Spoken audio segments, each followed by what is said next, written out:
نہیں نہیں، مجھے کوئی فرق نہیں پڑتا، آپ جہاں کہیں گے کھڑے ہو کے بھی بات ہو سکتی ہے، بیٹھ کے بھی۔ جی بس شروع کیجئے، ہمارے پاس زیادہ وقت نہیں، مجھے آگے جانا ہے اس کے لیکچر کے بعد۔ جو نیلس بوہر کی ہم بات کر رہے ہیں اور ہم کہتے ہیں کہ شاعری جو ہے وہ سائنس سے ملتی ہے، تو اس میں صرف یہ نہیں ہے کہ آپ نیلس بوہر کی ہم فزکس پڑھ رہے ہیں یا اس کا بوہر ماڈل پڑھ رہے ہیں یا ہم اس کو سائنسی انداز میں کر رہے ہیں۔ ہمارا مقصد یہ ہے کہ جو ہمارے بچے ہیں وہ سائنس کو کس طرح دیکھیں، ان کے لیے سائنسی مضامین کس طرح آسان بنائے جائیں، اور سائنس جو ہے وہ شاعری سے اگر ملتی ہے۔ دنیا کا جو پہلا تعریف ہے، یا دنیا میں جو پہلی دفعہ ذرے کی تعریف کی گئی، ایٹم کی تعریف کی گئی، وہ یونان سے آتی ہے، اور کس صدی میں نظم کی صورت میں آتی ہے۔ ڈارون جب اپنے لکھتا ہے کتاب لکھتا ہے تو اس میں نیچر کو وہ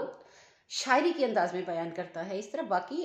میں نے جیسے پہلے بھی ایک پوری فہرست دی کہ یورپ کے کتنے سائنسدان ہیں جو اپنے فارمولاز، جو اپنی چیزیں اس طرح سے پیش کرتے ہیں شاعری کے انداز میں۔ ظاہر ہے اس کی کئی وجوہات ہیں، شاعری یاد رہ جاتی ہے، ردم جو ہے، تکرار جو ہے، وہ آپ کے ذہن میں آموزش کی لہروں کو بہتر کرتا ہے۔ میں جو یہاں پر بات کرنا چاہتی ہوں اور پیغام دینا چاہتی ہوں وہ یہ ہے کہ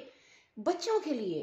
اسٹوڈنٹس کے لیے ان چیزوں کو کیسے، یہ میں یہاں پہ بچوں کو بوجھ اور بار برداری کا جانور بنا دیتے ہیں تو تکلیف ہوتی ہے۔ اور یہ جی کیا ہو رہا تھا، چھوٹے چھوٹے معصوم بچوں کے ہمارے ایگزام ہو رہے تھے، ارے ہمارے اتنے گریڈز آئے ہیں، پھر وہ گریڈز جو ہیں وہ سینہ بسینہ بتائے جا رہے ہیں،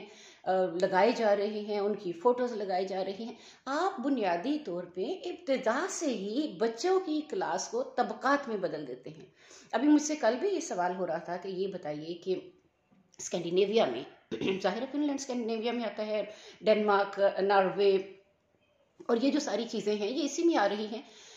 تو وہاں بچوں کا بستے کا تصور ہی نہیں، وہاں بچوں کے یہ جو رٹے لگانے ہیں طوطا، یہ تصور ہی نہیں۔ بچہ آپ کو خود بتائے گا وہ کون سا پروجیکٹ کرنا چاہتا ہے۔ اب جیسے میں نے ایک پروجیکٹ کیا، روشنی موج بھی ہے ذرہ بھی، کہ لائٹ از بوتھ پارٹیکل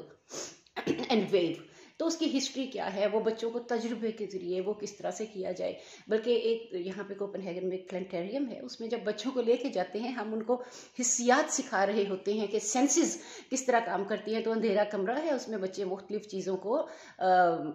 ٹٹولتے ہیں کہ یہ کیا ہے، اور پھر وہ گیس کرتے ہیں، پھر وہ ریکارڈنگ ہوتی ہے، بچے بعد میں اپنی ریکارڈنگ دیکھتے ہیں اور ہنستے بھی ہیں اور فائنڈ آؤٹ بھی کرتے ہیں کہ جو سونگھنے کی حس ہے وہ کیسی ہے، جو انگلیوں کی پوروں سے محسوس کرنے کی حس ہے وہ کیسی ہے۔ تو یہ جو شاعری ہے یہ احساس